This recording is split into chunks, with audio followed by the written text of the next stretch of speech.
He's the Senior Physiologist in Sports Science and Medicine at the Australian Institute of Sport. The AIS Physiology Department conducts scientific research on enhancing both individual and team sporting performance. David's research focus includes establishing the physiological and performance demands of competition, monitoring training-induced changes in fitness and performance, evaluating the effects of training, dietary and recovery interventions, and studying the effects of various environmental stresses, including heat and altitude on performance. And David's brought to us today with the support of Pyne. Welcome, David. Thanks very much, Nick, for the introduction, and also thanks to the Working Dog Alliance, and particularly Mia, and also thanks to Pyne for supporting this session. So, sport, athletes, why might that be of interest to the working dog industry? There's some parallels I think we've touched on already through this first day of the conference. So, sport's a pretty high-profile industry in Australia, touches most families in one way or another. My talk today is focused more on the high-performance end, dealing with the elite athletes, the athletes that you see on TV and that the Australian community enjoys following their progress. It also cuts to school sport, so there's a lot of emphasis and focus on children, on physical activity, on recreational sport, and also for the general population. And obviously, as you know, there's major social issues facing Australia and the world in terms of obesity. So sport occupies a pretty prominent place in our lives. I've had the opportunity to work closely with elite athletes, and the first parallel there, I guess, is athlete and coach, dog and handler. And so the best of the performances that you see, obviously in a working situation or a competitive situation, really relates to that close interaction between the coach and athlete. So my involvement, I'm sure if any of my colleagues were here, it's really this top-down approach. So most of what we know and learn, and I think that probably applies in the working dog industry as well, is through hard-earned clinical experience. So there's a long tradition of Australian sport, perhaps there's a long tradition of Australian working dog industry. So a lot of those things are passed down through the generations. It's those beliefs, ingrained behaviours, sometimes hard to shift. I guess in terms of professionals, a lot of what we know then comes from the clinical situation. And I'm using clinical in a broad setting. So professionals doing their work, perhaps in a breeding situation, training, instructor, or in the competition or the sporting dog arena. And the same applies in the sports industry. So the industry has grown a lot and increasingly specialised as it moves from just being a sheer sport really into a business. And I guess you can all appreciate the money involved in sport, both in community sport, also in high-powered professional sport. But at the end of the day, it's about an evidence-based approach, and we heard that phrase being used by a few of the speakers already today. So as a professional, a sports science, sports medicine professional, it's about providing some evidence-based guidelines to inform our coaches and athletes as to better ways to manage their health, their fitness, and ultimately their performance. In terms of, I guess, the wide range of factors, and again, it's been a bit of a theme, so looking at working models, what are the factors that influence well-being, coping, health, training? And in sport, we divide those into these various sports science areas. So the first is coach, because quite often the instruction that we use that they're athlete-centred, coach-driven programs. So the way we organise our sports ultimately is to come up with better athlete performances. So they're athlete-centred, coach-driven.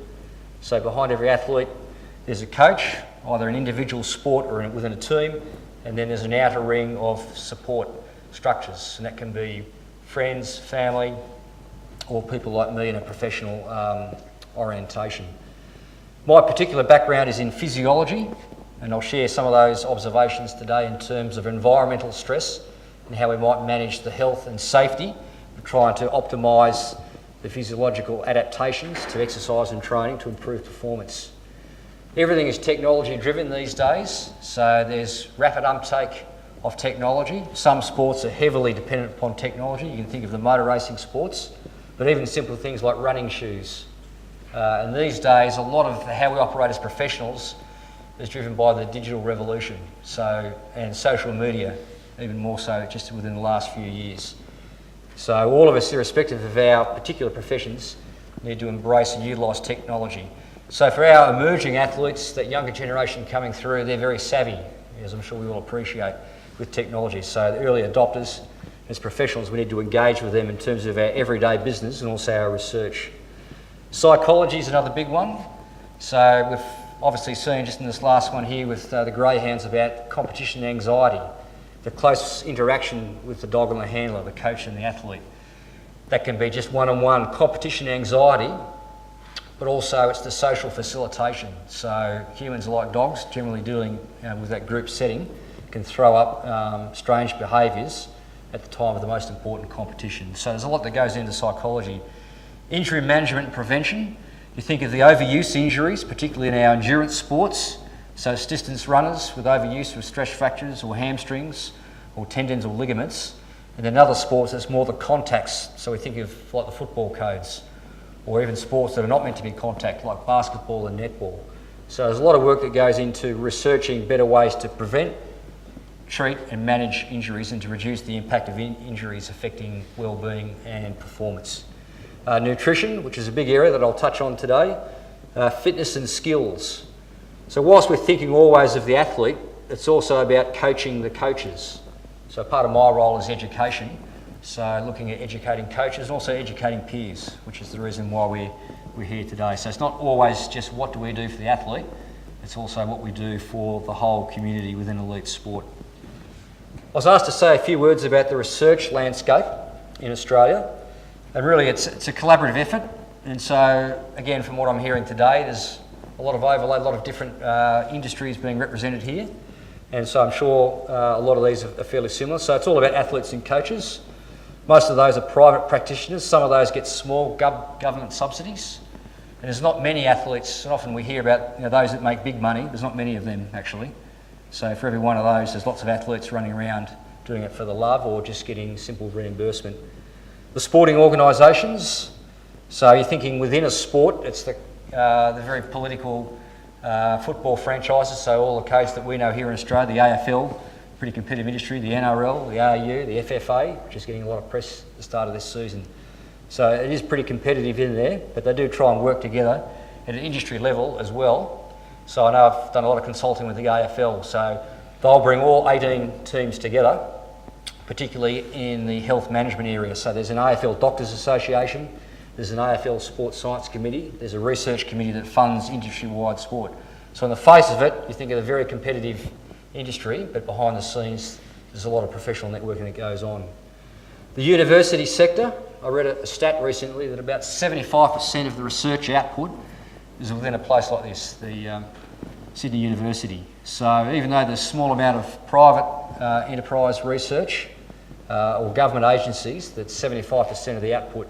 So it's all about leveraging, interaction. Leveraging means dollars, but at the end of the day, it's about assembling research teams, getting interested parties together, and obviously universities can provide the resources and the expertise to undertake the research. There's the government agencies, so both state and federal. I work for the Australian Institute of Sport. This is the government agency that runs high performance sport in Australia. And I'm sure whatever industry or walk of life you're in, obviously you're dealing with the government agencies. And at the end of the day, it's about private individuals. I know there's a lot represented here today at the conference, today and tomorrow.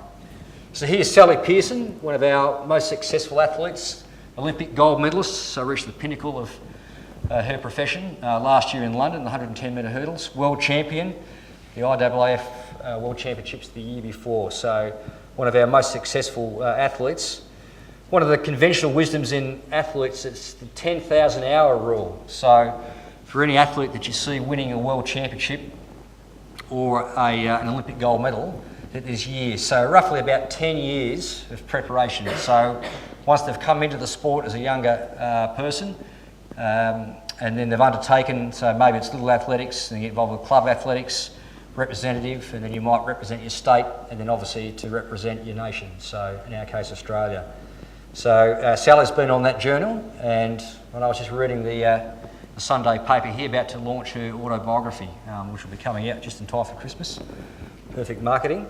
And that'll detail Sally's journey as an athlete and the way that she's developed herself, and with all the support from her long-time coach, Sharon Hannon. And I understand that they've just parted ways in the last little while since the World Championships this year, after a long journey, and I guess the last phase of her career with Sally. She's going to be charting her own course, taking a bit more ownership and responsibility.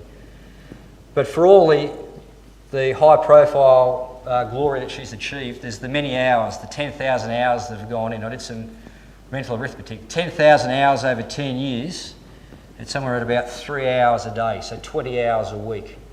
So we have a lot of athletes who would be putting 2, 3, 4 hours a day into their training. Not all of that's out there in a physical sense, running and jumping.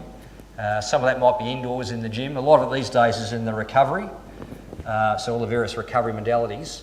But a lot of it goes into learning and refining skills and decision making and video analysis. So if you look at the football teams, with the professional football players, they probably only train maybe 10 hours a week, but they're doing a lot of team meetings, a lot of video analysis.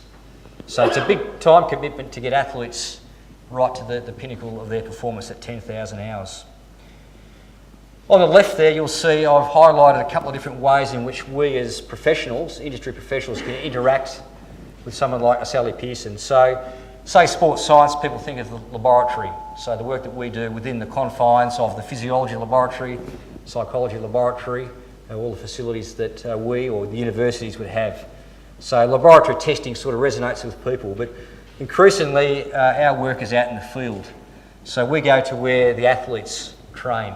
So that's that bottom right-hand corner there. So I don't know Sally's particular circumstance, but I'd be surprised if she spent more than a handful of hours in the lab in any given year. She would spend hundreds of hours training.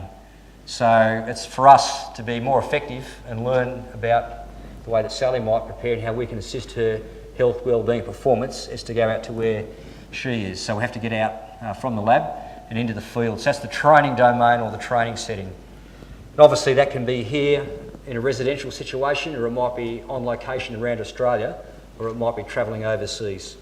And then competition, quite often that's for observational analysis. And again, we heard some of this morning. So we do a lot of video analysis, so athletes going about their thing with no interventions. So the digital video, the digital technology allows us a lot of observational research opportunities. So we move in those different fields to try and learn more about the athletes, conduct our research and then provide something useful back. In terms of just a couple of key points there about how we organise research in elite sport for human athletes. As I mentioned, it's about joint identification of industry issues and research questions. So it's a perennial bugbear of mine. Quite often, it's you scientists stuck up in the ivory tower dreaming up your own research. So we're there to serve the industry. Who comes up with the research agenda? So is that set by the NHMRC in Canberra for the human population, or is it set by the Australian Institute of Sport? It's about identifying real world questions and issues. So we're quite big on that joint collaboration. Multidisciplinary approaches, because obviously the well-being and the health and performance of our human athletes is multifactorial. So we need multidisciplinary teams. Sometimes research is quite narrow in its focus, but generally we're looking for multidisciplinary approaches. Project management and quality assurance. So because research dollars are tight, and obviously to intervene or distract athletes and coaches going about their business, it doesn't lead to a very good outcome. So in one way, we really have to assure ourselves that we're doing high quality research. So project management, and sometimes there's a bit of a bugbear in terms of all the bureaucratic controls. So as a practicing researcher, there's a lot of steps to go through in terms of research applications, research ethics, documenting what you do. So that's important, and it's something that we drum into our research students. So the art and science of good research. Co-investment is a big one, and we've heard that today already about things are expensive. So it's about co-investment. There's not many pots of gold available in the sporting industry for research, and I imagine the same is the same in veterinary science and the working dogs. So it's about partnering up, get access to money, access to expertise, and leveraging. The involvement of international researchers, and it's great that we've got Nikki Rooney here, Steve White. So there's so much to be learned by international partnerships and collaboration. And certainly sport in Australia, whilst we have to be internally focused on what we're doing and not get distracted, but it's about looking and sharing information with our compatriots from overseas. So international collaboration, both in terms of the athletes interacting with each other. They learn a lot, they value that. Also our coaches or handlers, but also, I guess, the researchers and the instructors like myself. And then at the end of the day, the research outcomes, it's important that is sit with the research team and the immediate collaborators, but we're quite big on the distribution of research. And that's another function of what we're doing here. It's distributing information and knowledge back. And one of the things is the knowledge is all about application. So there's one set of generic research outcomes. That, in this room, I'd imagine there's as many different situations, your own personal circumstances in your business that apply to you. So you take the information, you think about how it applies. So it's all about transfer and distribution. And then impact monitoring. Again, it's another sort of bureaucratic constraint in a way, but what's the value for the dollar, the cost-benefit analysis? We do that on the fly, but there's processes in there. So certainly that's some of the features. I'm sure the other academics amongst the group here would put up a similar model to this. So from the top, it's about partnerships and getting questions together and dreaming up, I guess, a conceptual approach, a framework, a research design. And you can go around this little loop here in terms of a single project or as something that's a bit more widespread, so in terms of industry-wide. So about developing or conducting an experiment, getting an idea, and then implementing that maybe on a small scale, evaluation, and then if it works and it's effective, then you upscale that. So I think in nature research is a lot of good ideas sit dormant and never implemented. And so it's only the best ones, the most valuable ones in terms of outcomes and economically, that get scaled up. So I'm not sure what the percentage would be, probably only a small percentage, but you've got to have an active process to drive that research and innovation model.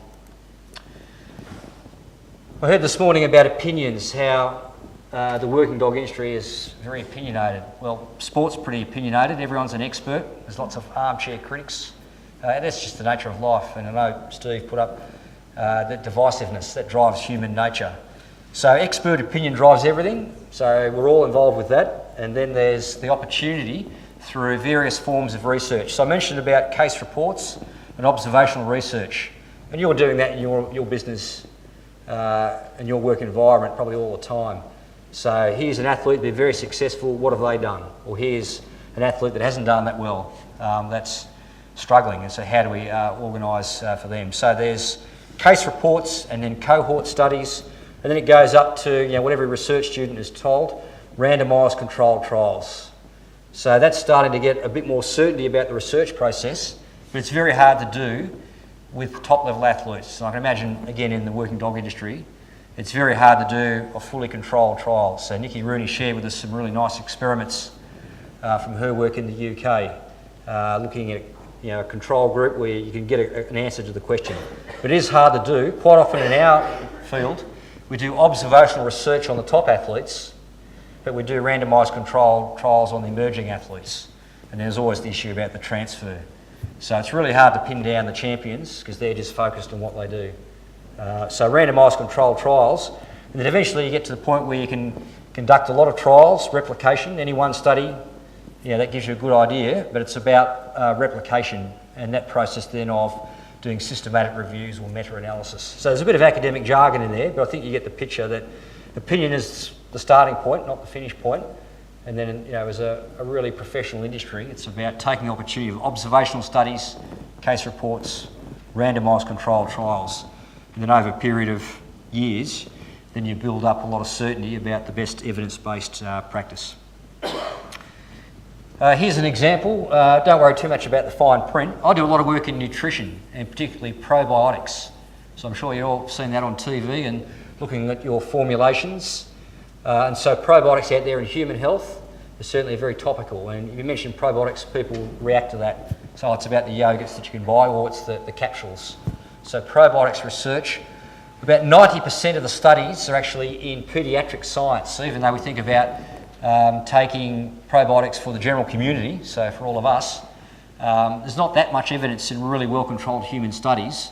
And then you go to elite athletes, and there's probably about a dozen studies that have been done in elite athletes. So I'm bombarded all the time, do I need to take probiotics? So I've got 1,000 studies in a paediatric setting. I've got 100 studies on the general population. I've got 10 studies there. So there's a whole process to work through in terms of, from the top there, it's about strain identification. So that comes from the research labs. A lot of this is driven from the food ingredients industry, the pharmaceutical industry, because there's $1 billion market to be gained there. So there's a big incentive. Then there's other benchtop studies done. So trying to characterise these different strains, and they can be individual strains, or they can be multi-component formulations. So you might know about Lactobacillus acidophilus or Bifidobacterium. So if you read the labels, quite often they'll have 3 or 4. So if you go into the pharmacy, the food nutrition shops, you can buy single vitamins and minerals, or capsules, ergogenic aids, stimulants, but a lot of them are multi-component. There's safety studies that need to be done. Some of the early generations of those are done in animal models, but then we're moving into the human population and then to elite athletes. The middle phase is what people see as the research. That's the randomised controlled trial, double-blind, placebo-controlled with replication. So that's where a lot of the focus is. But the bottom half is really where it's the transfer into the community. So it's about trials that work in the field. A lot of things will work in the lab under controlled conditions. So put someone on an exercise bike or a treadmill, and very controlled conditions, you feed them, you know what you're giving them, you know what you get, you control it, then we can see the benefits of certain nutritional interventions. But if you put it out there in the community, it's a different matter. So we do a lot of field-based studies of not only the efficacy in the lab, but also effectiveness in the field. And then it's about labelling, it's about refrigeration, it's about dose response. So that research cycle is actually quite a series of steps over and above just seeing the ads on TV. So we're involved. I deal with university researchers and the food industry. My involvement is probably that middle area, but then we're dealing with managers, coaches and parents who actually do most of the hands-on work in terms of providing the athletes. In terms of the physical management, so I just want to say a few words about what I do in terms of the fitness of athletes. There's a whole lot of areas you can see listed down there that we deal with in terms of some of our high-profile athletes there. And I'll ask at the end who can identify the athlete in the bottom right-hand corner, one of our most successful female athletes. It's still a bit blokey sports, so we're trying to promote netball. Which is the winning Australian team in sport? Wallabies? Don't think so. Cricket team? We're about to find out against the Ashes. Kangaroos have won a couple of games early, but it's our netball team. Been very successful quite recently. So in terms of health and training, but also how we feed the athletes before competition, how we manage their recoveries, how we manage them during adverse environmental conditions. So how we manage them when they travel away to major competition, either interstate, travel stress, time zone, jet lag. So again, we can ask our international researchers about that. So there's a lot of factors that come in that coaches and athletes have got a lot of questions that we can provide some support for. Here's a model of heat stress. Again, we're not going to go through the detail, but it's about opening your mind. Again, I take a lead from Steve White's talk. Every research student would be taught the top model. That's the one in light blue. That's the heat balance that athletes and animals, if you put them in hot conditions and you exercise them, you'll see an increase in heat storage that can lead to heat stress and potentially heat exhaustion and heat stroke. So that's been the prevailing model. The last 10 years, the model in yellow has got a bit more credence. So that's what's known as the inflammatory model, that we know it's just not a heat storage issue, that there's this complex interaction with the immune system, another one of my research interests. And so we're getting an inflammatory reaction and endotoxin release. And there's some lines of evidence starting to emerge now how it's not just a heat factor, that athletes and potentially animals might be more disposed to heat illnesses, heat stroke, if they've got an underlying illness. So it's that predisposition is partly heat, so that's the classical model, but it might also relate to the upset balance in the gut bacteria, so the release of endotoxins. So there's some circumstantial evidence there, but it seems pretty clear now that it's a bit more to it. So in terms of athletes, we do the standard things. We keep them cool drinks, we heat acclimate them, we put fans on them, we do lots of different things, but we also screen them to see who's got a fever, any systemic response coming in, who's had gut issues. And so we deal with that from a medical situation. So it's all about risk management. So it's obviously looking beyond just the simple. The way that translates into Okay, firm guidelines for athletes. So here's a situation where we've got a 10-day, 11-day window. A football team that's playing games on day 3 and day 9.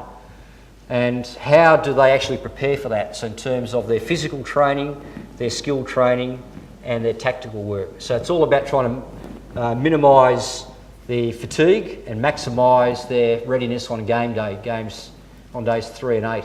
And that's particularly an issue when you've got hot environmental conditions. So athletes preparing. So we give them specific instructions day by day about how they prepare. So you've got the coach there and then the advisors to the coach in terms of managing their diet, their recovery and their heat management. So we have quite strict protocols in how we manage athletes preparing, particularly in adverse environmental conditions. Again, don't worry about the detail at the bottom, but there's been probably 50 or 100 studies on what are the most effective methods of cooling of the body. And if you're really good eyesight, you can see about halfway along it's got helicopter downdraft, which is probably not one of the most common in terms of cost benefit. But you can see on the far right hand side that's cold water and ice water immersion. So standard things that we see athletes do. So they wear cooling jackets that sit behind fans. We obviously give them a lot of drinks in terms of rehydration. That's a big one. I don't know, that also applies to working dogs. So it's about the most effective ways to manage athletes to reduce their risk. We do a lot of monitoring of the environment, and if you look on the far right hand side, you can see that you start becoming under mild stress even at moderate conditions, around 22 to 24 degrees. So it doesn't need to be in the mid-30s, so this is in Celsius obviously, before you start to run into higher risk. So it's the interaction of ambient temperature and relative humidity. So even under apparently mild conditions, you start to see a small increase in the risk of heat stress. So there's a lot of information there. It's all about engagement with athletes, sometimes quite young athletes. So in terms of heat management, they're the factors. How do we engage athletes? There's no point me standing here and speaking for 40 minutes to a group of teenage athletes. So we've got to come up with better ways, more engaging ways of transferring the knowledge of research. So there's obviously a lot of things that you can do in there, and that's changing rapidly. In terms of bigger issues, so everyone thinks about what do I do now when you're working one-on-one, but there's a lot of organisational issues within the industry. So it's about planning out our training seasons. It's about recruitment and appointment of staff. It's about venue management, home program management, not only dealing with the larger organisations, but smaller clubs and teams. And it's about competition planning and review. So at the end of a season, we look back and see what's worked and that's documented. A lot of that is on the fly, but documentation is important so we learn by our mistakes. I mentioned about eating, and I've covered this idea that we deal with everyday eating. So it's the macronutrient intake, carbohydrates, fats and proteins, plus the sport-specific ones. So dealing with what do you eat immediately before training and competition, recovery, managing hydration, as I mentioned, and the big issue, which is probably worth a whole 2 days on itself, supplementation. As you know, that's been a pretty emotive issue this year in Australian sport.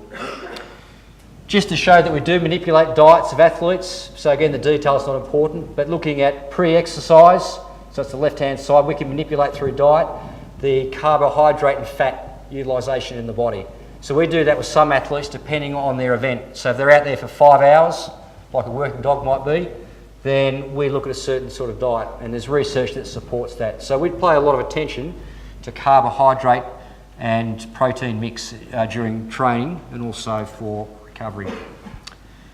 So in keeping with the theme here, I've learned a lot from science, but I've learned a lot from my German Shepherd. So 3-year-old male German Shepherd. He thinks he's working line, he's probably more pet line, and I'm sure I've learned a lot more from him than he has from me. So hopefully I've shared some insights here today about the way that we work with Australia's elite athletes, and it is about their health, their fitness and their performance, and hopefully we can work together to provide a better environment for Australia's athletes and the working dogs. Thank you.